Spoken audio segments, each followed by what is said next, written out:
Hello दोस्तों, नमस्कार। कैसे हम बात करने वाला, आज मैंने मूवी देखी केसरी चैप्टर 2 और इसके बारे में हम डिटेल में डिस्कस करेंगे।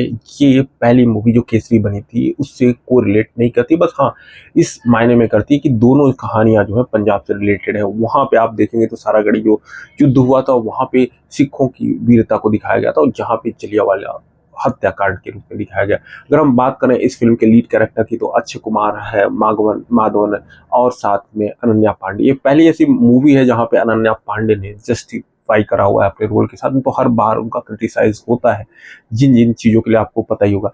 अगर बात करें ये जो मूवी है वो 1919 में घटित घटना जलियांवाला बाग के ऊपर है और बहुत ही अच्छी तरीके से जिस हिसाब से ऐतिहासिक तथ्यों को प्रेजेंट करना चाहिए उन्होंने किया हुआ है। जहां तक मेरा observation, I am not going to detail कि मेरे को इतना नहीं है, लेकिन जितना मैंने पढ़ा हुआ जलियांवाला हत्याकांड जो चीजें आप मूवी की स्टार्टिंग में जो देखते हैं तो आपके रोए खड़े हो जाते हैं और आप मतलब फील करते हैं कि यार ये क्या हुआ था।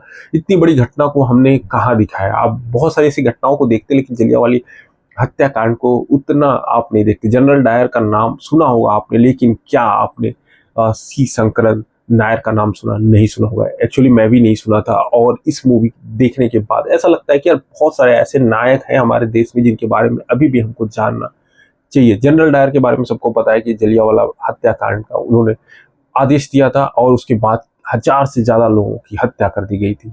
अब बात करते हैं इन डिटेल में इस फिल्म के बारे में। इस अगर फिल्म की बात करें तो जैसे कि मैंने बताया सारागढ़ी के युद्ध को पहली मूवी में दिखाया गया और इस मूवी की बात करें तो जलियांवाला हत्याकांड दिखाया गया। लेकिन ये जो फिल्म बनी है वो बनी है शंकरन नायक साहब के पोते की बुक जो है the case that shook the empire, इसके ऊपर बनी है, जिसको लिखा था रघु पाताल और पुष्पा पाताल ने। इस फिल्म को यहाँ से लिया गया है इस बुक के और इसमें पूरे डिटेल में दिखाया गया है कैसे शंकरन साहब जब जलियांवाला बाग हत्याकांड होता है उससे पहले वो सरकारी वकील थे, यानी आप अंग्रेजों के लिए काम करते थे, बड़े ओहदे पे थे, बड़े पोस्ट पे थे। लेकिन उसके बाद क्या हुआ, चीजें बदली। इसके बाद उनका दिल पिघला और वहां से उन्होंने जनरल डायर के अगेंस्ट में केस ठोका। जलियांवाला बाग के अगेंस्ट में उन्होंने केस लड़ा और इसके बारे में डिटेल में दिखाया गया। जब आप कोर्ट ड्रामा ड्रामा देखते हैं तो आपको बहुत सारी फिल्मों की याद आती है। घातक की हम बात करते हैं, जो दामिनी का किरदार था वहां पे कितनी जस्टिफिकेशन की टाइप थी, लेकिन उस उग्र तरीके से यहाँ पे नहीं दिखाया। लेकिन जो भी चीजें दिखाई हैं वो बहुत ही अच्छी।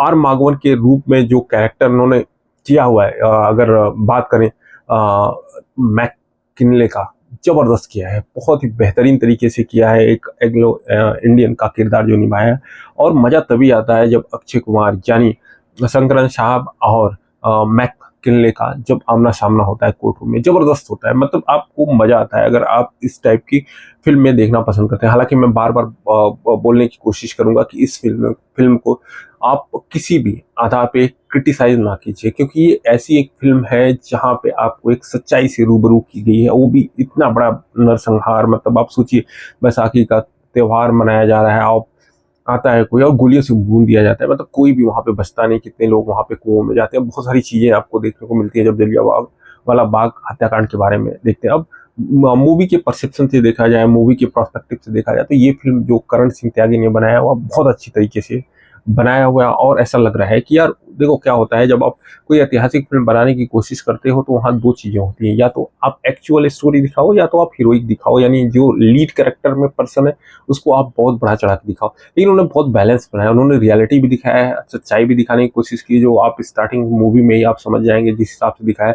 और बाकी चीजें भी आप देखते हैं, वो क्या देखते हैं जब हीरोइक, जैसे सी शंकरन साहब को हीरोइक रोल में दिखाने की कोशिश होती है, वो भी अच्छा लगता है आपको। क्योंकि आप देखोगे जब इतना बड़ा केस लड़ रहा है कोई आदमी और उसको इस तरह प्रेजेंट नहीं किया जाए तो उतना अच्छा नहीं लगता। मेरे को सबसे ज्यादा इम्प्रेस इस मूवी में कोई क्या तो वो ये माधवन, आर माधवन ने कमाल का एक्टिंग किया है। ऐसा नहीं बोल रहा हूँ कि अक्षय कुमार साहब ने अच्छा नहीं किया, जबरदस्त काम किया उन्होंने। लेकिन दोनों जब आमने सामने होते तो कहीं ऐसा लगता है कि माधवन साहब थोड़े से एक कदम आगे निकल जाते हैं। ये मेरा परसेप्शन है, बाकी लोगों का जो रहेगा। और जिस हिसाब से अनन्या पांडे ने जबरदस्त काम किया है, दिलरीत गिल के रूप में कमाल का काम किया और उन्होंने ही प्रेरित किया शंकरन साहब, क्योंकि शंकरन साहब जो आप मूवी देखेंगे तो शंकरन साहब जो थे प्रेरणा स्रोत थे दिलजीत के लिए, स्पेशली कि वो वकालत में आती है। और सेम यहाँ पे देखने को मिलता है जलियांवाला हत्याकांड के बाद कैसे ये जो केस लेते हैं शंकरन साहब यानी अक्षय कुमार इस मूवी में, वो इन्हीं की वजह से होता है। ओवरऑल देखा जाए तो बहुत ही अच्छा बैकग्राउंड म्यूजिक आप जब भी देखते हैं तो बहुत अच्छा लगता है। बढ़िया लगता है, सुकून लगता है। सबसे इंपॉर्टेंट चीज़ सिनेमाटोग्राफी, जो भी सिनेमाटोग्राफी आप 1990 की चीज़ों को दिखाते हैं 1919 की, तो आपको ऐसा सहजता से आप उसको अपनाते हैं। तो ओवरऑल देखा जाए ये फिल्म बहुत ही अच्छी है। अक्षय कुमार का कमाल का कमबैक है। बिजनेस कितना करती है डजेंट मैटर, क्योंकि इन फिल्मों को बिजनेस के आधार पे कभी भी रेटिंग नहीं दिया जा सकता। आप अपने इतिहास को जानने के लिए थोड़ा बहुत ऊपर नीचे चीजें होती हैं तो उसको समझ लेते हैं, क्या ठीक है, कहीं ना कहीं थोड़ा मूवी बनाने में एंटरटेन का तो चस्का मसाला डालना ही पड़ेगा। लेकिन ओवरऑल बैलेंस्ड मूवी है, अच्छा डायरेक्शन है। केसरी से आप कंपैरिजन करेंगे तो आपको उसी टाइप की वाइब आएगी, मजा आएगा, देशभक्ति की चीजें अच्छी लगेंगी।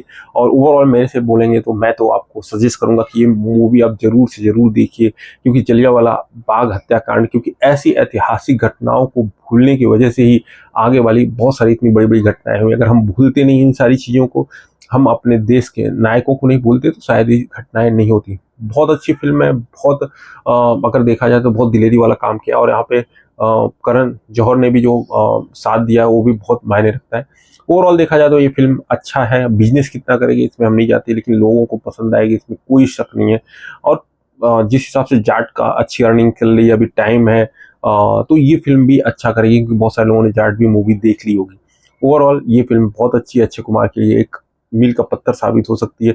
कितना बिजनेस करेगी उसमें मैं नहीं जाता, लेकिन ये यादगार मूवी है। जब भी आप इस टाइप की मूवी को याद करते हैं तो आपको उधम सिंह की बात आती है, क्या कमाल का मूवी था। उसी टाइप की ये बनाने की पूरी कोशिश थी।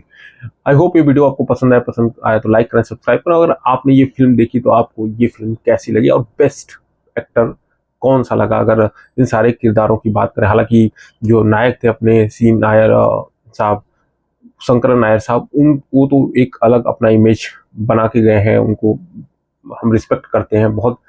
लेकिन उनके कैरेक्टर को क्या अक्षय कुमार सामने जिया, 100% जिया, और साथ में आप मागवन सामने कमाल का साथ दिया। चलिए मिलते हैं नेक्स्ट वीडियो में, तब तक के लिए जय हिंद जय भारत। अगर आपने चैनल को सब्सक्राइब नहीं किया तो प्लीज सब्सक्राइब कर दीजिए, जिससे कि लेटेस्ट वीडियोस आपको मिलती रहे।